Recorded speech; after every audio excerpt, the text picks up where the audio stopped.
Scan now. Meet Sovi, your new AI study buddy. Recursion can look scary, but we will solve this Java method call in seconds. Let's trace the logic to find the final printed result together.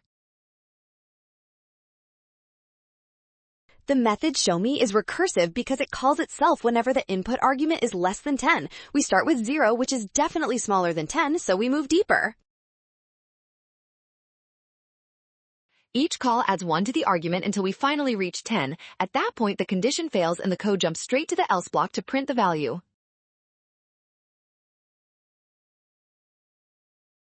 Since the print statement executes once when the argument hits 10, nothing else prints. Option A is the final winner for this tricky problem.